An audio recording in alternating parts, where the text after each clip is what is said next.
Mathman. Your mission is to decide if the forthcoming statements are true or false. If a statement is true, eat the letter T. If it is false, eat the letter F. You will have until the count of 7 to make your decision. And beware the scoundrelescent Mr. Glitch. Oh, me, yeah. He will decimate you if you are wrong. Mathman, Mathman, Mathman, Mathman, Mathman, Mathman. Yeah. True or false? You need to be fast to be good at math. Think. False. Solving the problem is more important than speed. Yeah. Yeah, you bet. Oh, ho.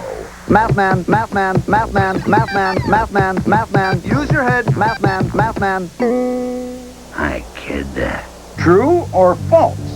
You need to be a brainiac to be good at math. A brainiac. False again. I'm good at math, and I'm no brainiac. That's for sure. All sorts of people can be good at math. Even you, Glitch. Well, maybe not you. Congratulations, Mathman. You've destroyed all the math myths I can think of at the present time. Free game. I want a free game because I'm smart. Woohoo! I am so good at math. Listen to this. 1 times 3 is 3. 4 times 5 isn't 3. It's something else. This is Wrigley Field in Chicago, one of the most famous ballparks in the country.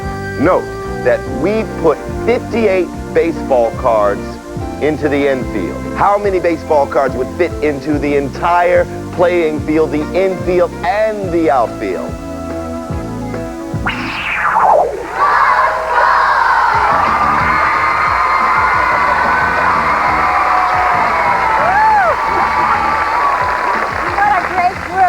The theme for today's show is the world of sports. So let's meet the member of our studio audience whose estimate came closest. It's Michael Holly. Come on down, Michael. Congratulations, you are our studio challenger. I want you to meet our other 2 contestants, Taslim Donji and Jeff Spees. Welcome all. Now, we're awarding you points based on how close your estimate was to the actual number of baseball cards it would take to fit in the entire playing field. So, Reggie, let's see what we've got here. Well, Louisa, you ready? Yes. There are 458 baseball cards that fit into the entire playing field. Isn't that something? Let's see how we did here. Taslim, you estimated? I said 200 baseball cards. 200. You get 10 points for that estimate. All right. Jeff? I said 510 baseball cards. All right. You get 40 points for that estimate. That was a very good estimate. Congratulations. Michael, what did you estimate? 483. Okay, you get 40 points as well. You're off to a great start. Okay, let's move to our second round, and good luck, everybody. We want you to meet 2 outstanding track athletes. Now, let's give them a big hand. Larry and Cynthia. Pole vaulters. I think that's great. Yeah. Tell me, do you enjoy pole vaulting? Well, I'll tell you the truth, Reg, it's got its ups and downs. Let's play close call. Contestants, you'll notice that this pole has been painted yellow. Now, this yellow section of the pole measures 59 centimeters. What we want you guys to estimate is... How long in centimeters is the entire pole? The yellow section is 59 centimeters. How long in centimeters is the entire pole? Now, think about it and write your answers down.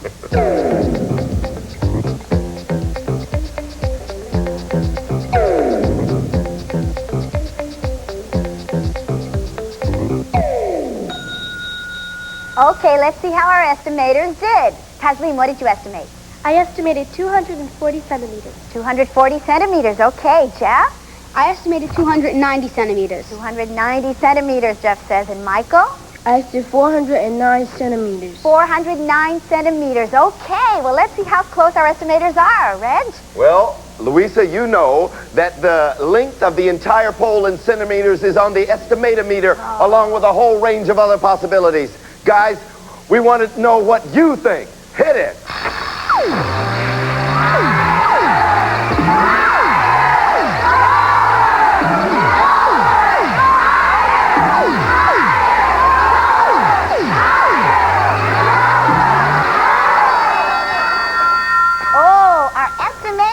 Says 368 centimeters. All right, let's see how we did here. Taslim, you estimated 240 centimeters. You get 20 points for that for a total of 30 points. Very good. Jeff, you estimated 290 centimeters. You get 30 points for that estimate for a total of 70 points. You're doing great. Michael, you estimated 409 centimeters. You get 40 points for that, for a total of 80 points. Very good game here. Louisa, I'm excited about this. Are you ready for this? Think so.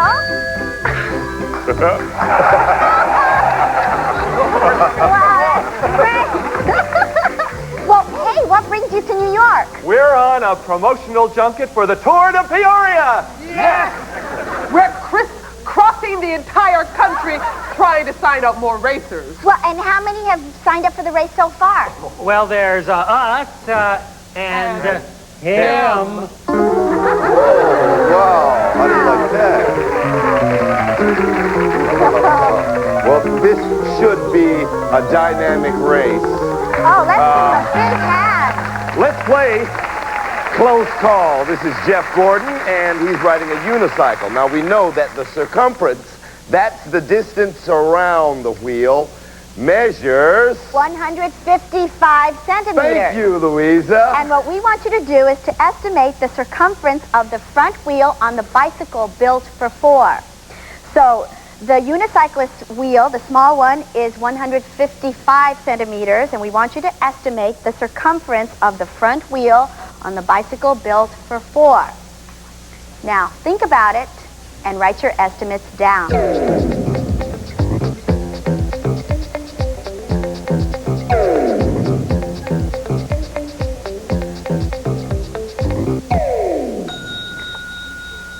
Okay, let's see what we've got here. Taslim? I said 455 centimeters. 455 centimeters, all right. And Jeff? I said 308 centimeters. 308 centimeters. Michael, what was your estimate? 999 centimeters. 999. Okay, well, let's see how close we got. The correct answer is 223 centimeters. 223. All right. Taslim, you estimated 455. You get 10 points for that for a total of 40 points. All right. Jeff, you estimated 308 centimeters. You get 20 points for that estimate for a total of 90 points. Very good. Michael, you were on the high range of the estimate. You estimated 999. You get 10 points for that for a total of 90 points as well. We've got a tie here. Jeff and Michael, congratulations, you're our grand winners. Our champion wins this beautiful Square One TV jacket. You'll be the envy of all your friends who will want to borrow it to go estimating in. And the still sensational Square One watch, as well as a gift certificate for sneakers. Our runners-up will take home this trendy Sport Jester gym bag and this solar-powered hologram laser calculator. Congratulations to all of you. And so that's Close Call.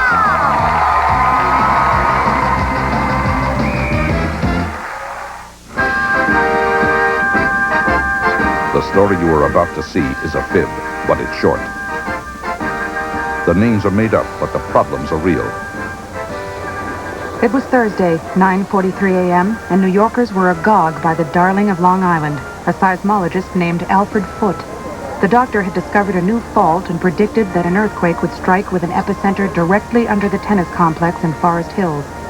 It was known as the Foote Fault. I was working the day watch out of Mathnet.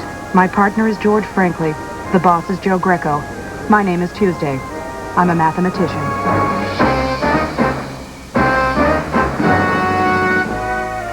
George and I found ourselves immersed in the world of number sequences and big-time minor league baseball. We decided to look at earlier scenes to warm up. See, normally I can figure them out. A young girl named Babs Bengal was the ball girl for the Rivervale Rowdies, a hot minor league baseball team managed by her grandfather, an eccentric legend named Casey Bengal. She had been playing a number sequencing game with a Rowdy star player, Roy Lefty Cobbs. 1, 3, 7, 15. And the game is? The game is the other guy has to guess what the next 4 numbers are. That's not much of a game, Babs. The next 4 numbers could be any 4 numbers. Babs explained the rules of the game and said her opponent had flipped out. Flipped out? Yes. Can't make any sense out of his pattern. Babs showed us examples, and Roy didn't seem to be playing with a full rosin bag. We made a call on Lefty at the ballpark, and he put on quite a show.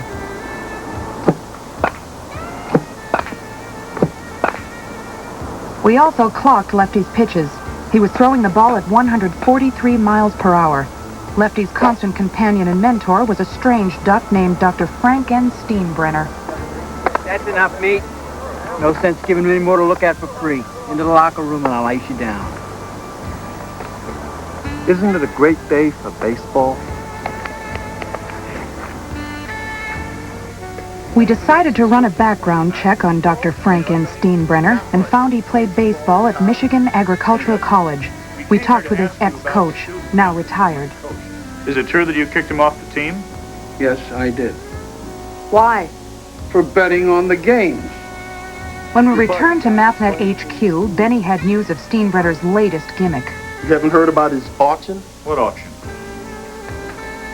Cobbs to be sold to highest bidder. Man with golden arm to be auctioned Friday.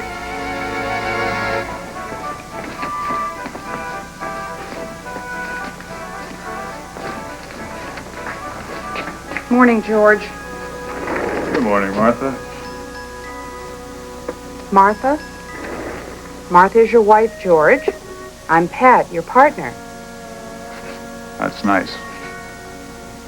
George, did you get any sleep last night? Not really.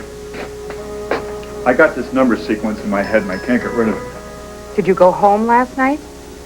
Oh, sure, of course. I had to host a dinner party. Oh? There was Martha's friends from the UN. United Nations? Uh-huh. Wow. What did you talk about? To tell you the truth, I was so beat. It's hard to remember.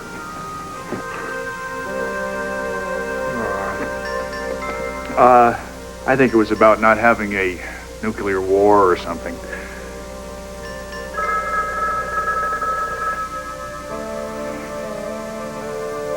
You want to turn off the alarm, Martha?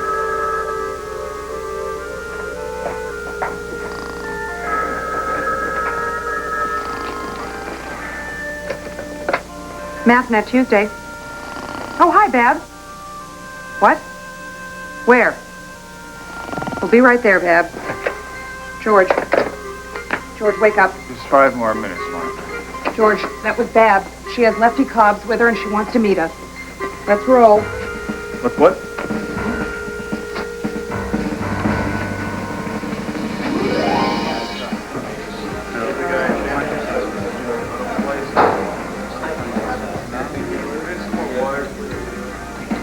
Hi, Miss Tuesday. Thanks for coming.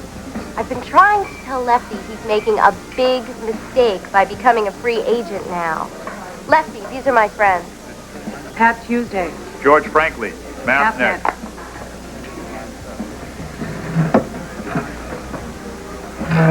Babs, how did you get Lefty away from Dr. Steenbrenner? He was on the phone for a long time, talking to some major league owner. I just asked Lefty if he'd come for coffee. He said okay. I said okay. I said that. I heard myself. Lefty, has Babs convinced you to wait until after the Minor League World Series before you sell yourself to the highest bidder?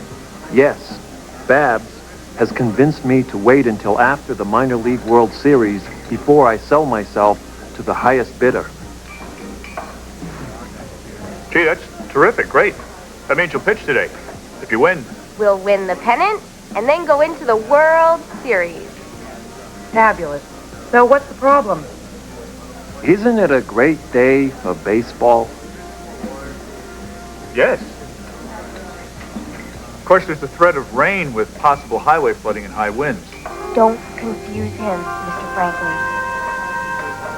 Heaven forbid, Babs.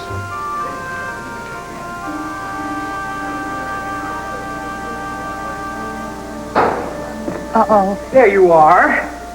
What do you want, Dr. Frank M. Steenbrenner? My property. Dr. Steenbrenner, I just want you to know that Lefty has agreed to stay on with the team through the World Series. He has agreed to nothing. I hold his contract and it is being sold tomorrow morning. His word means nothing. Nothing, do you hear me? Get up, Lefty, now. And another thing, where's my number sequence? You'll get it, you little baby. Babs, did you send Lefty a coded message? Uh-huh. Here's what I sent. A simple alphanumeric code, 1 through 26. Each number represents the corresponding letter in the alphabet? Uh-huh. Sorry for dragging you out here for no reason. That's okay, Babs. We tried. We tried, but Steenbrenner has Lefty sewed up tighter than a drum.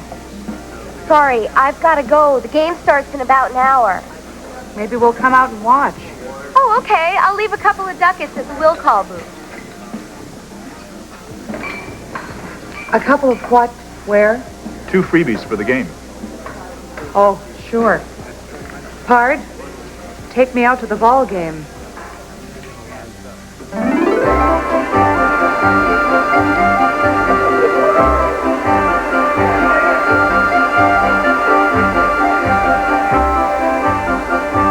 Good afternoon, sports fans. Dick and Vern here at the Aaron Burr Memorial Sports Complex, where history is about to unfold. Right, Vern? Isn't that the truth, Dick? And what a spectacle. What a wonderful spectacle. And what wonderful fans. Dozens and dozens of them out there. I think there are more than dozens and dozens, Vern. I know you do, Dick, but you were never very good at estimating crowds. What do you mean by that? I mean, when you covered the Hindenburg disaster, you didn't even know anybody was on board. That's not true. What People I said... falling out of the skies, and you're saying it's a beautiful day for the docking. Moving right along, we may well see baseball history made here today. Well, that's what I'm counting on in this game between the 2 arch rivals, the Rivervale Rowdies and the Secaucus 7. Don't most baseball teams have 9 players, Vern? Yes, but the Secaucus 7 are very, very confident.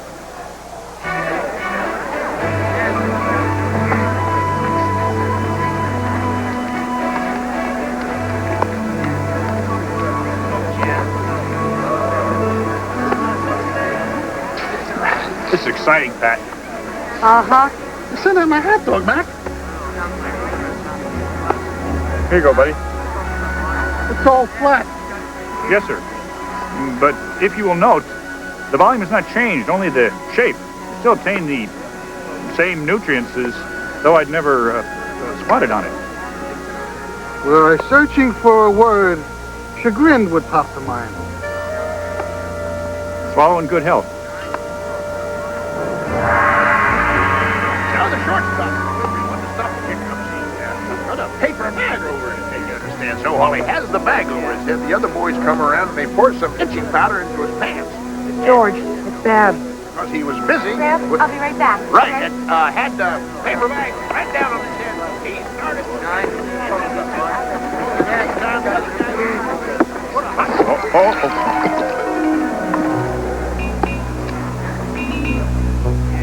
Excuse me, sir. Yes, sir. Will you be coming back this way in a foreseeable future? I don't know. Why? I was just wondering whether or not I should go home and get my clock.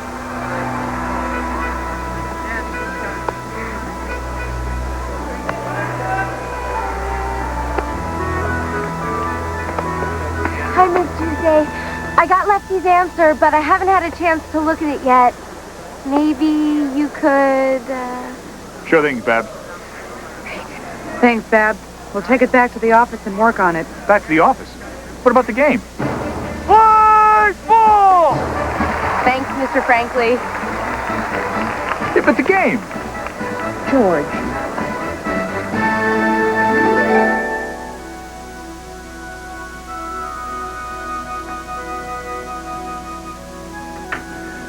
Here's Bab's message.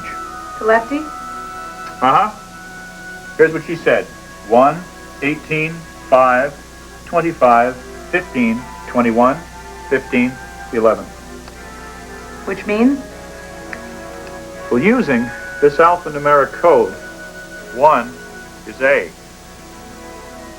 18, the 18th letter of the alphabet, is R. Here, let me.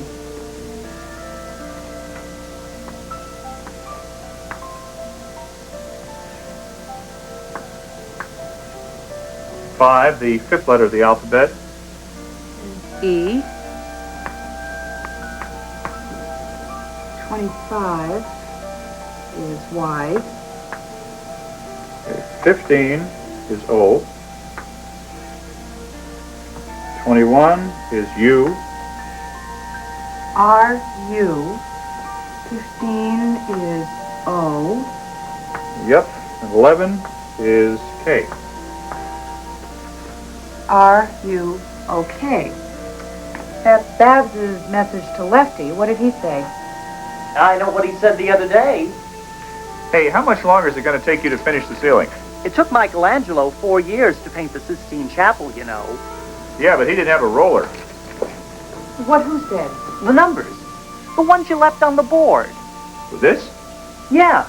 Using that code, it spells captive.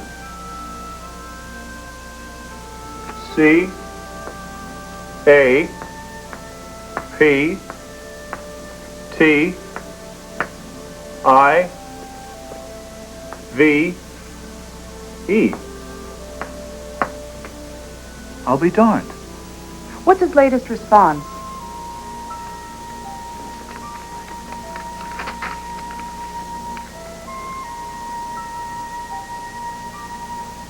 I'll be hornswoggled. Which is it, darned or hornswoggled? This is the same gosh darn message he sent the other day. It is? I think so. No, it's not. It's the same except for 2 numbers in the front. 14, 15. Except for those, it's exactly the same.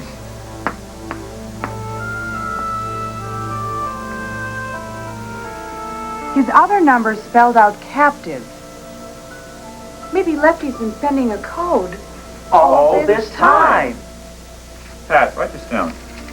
14 is N. 15 is O. Okay, 11 is K. Holy cow. Sorry, I didn't mean to cuss Pat at the game. Continue working on the code. Use this. No score after 8 1/2 innings. Have you ever seen a game like this in your life, Vern? Not today, Dick, but I overslept. We're in the bottom of the 9th inning, 2 out. Lefty Cobbs, who's pitching a perfect game, is coming to bat. Faced 27 batters and not allowed a base hit. Besides not allowing a base hit, Vern, he struck every one of those batters out. Yes, it reminds me of the time I used to toe the rubber for the Detroit Tigers, Dick. You pitched for the Tigers, Vern? No, I just towed the rubber, Dick. Did you hear that, Pat? 2 out in the last of the 9th. No score and Lefty's at bat. George, I'm getting a very strange message. Lefty Cobbs has been up 3 times and had 3 hits.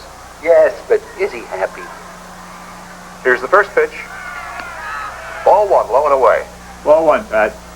He couldn't have hit that ball with a boat oar. You think they'll give him an intentional pass, Vern? No, I don't, Dick. I think they'll walk him. Ball 2. George? Not now, Pat. Game's on the line. George, Lefty's been kidnapped. Ball 3, in the dirt. Kidnapped? What do you mean he's been kidnapped? I'm looking at him. Babs' message asked, are you okay, right? Right. His answer is, no, kidnapped. Here's the 3-0 pitch to Lefty Cobbs.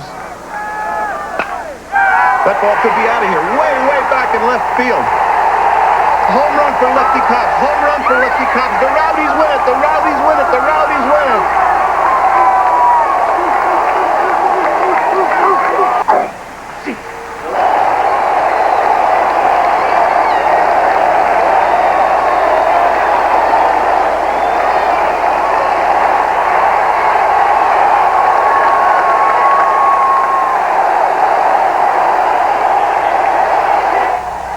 I thought he swung at ball 4, Dick.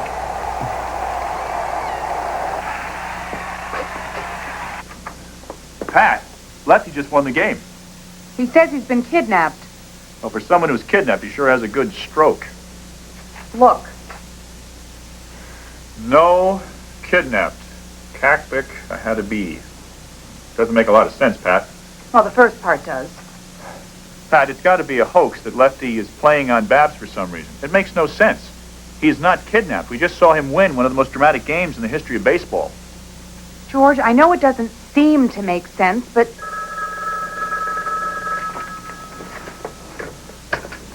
Tuesday.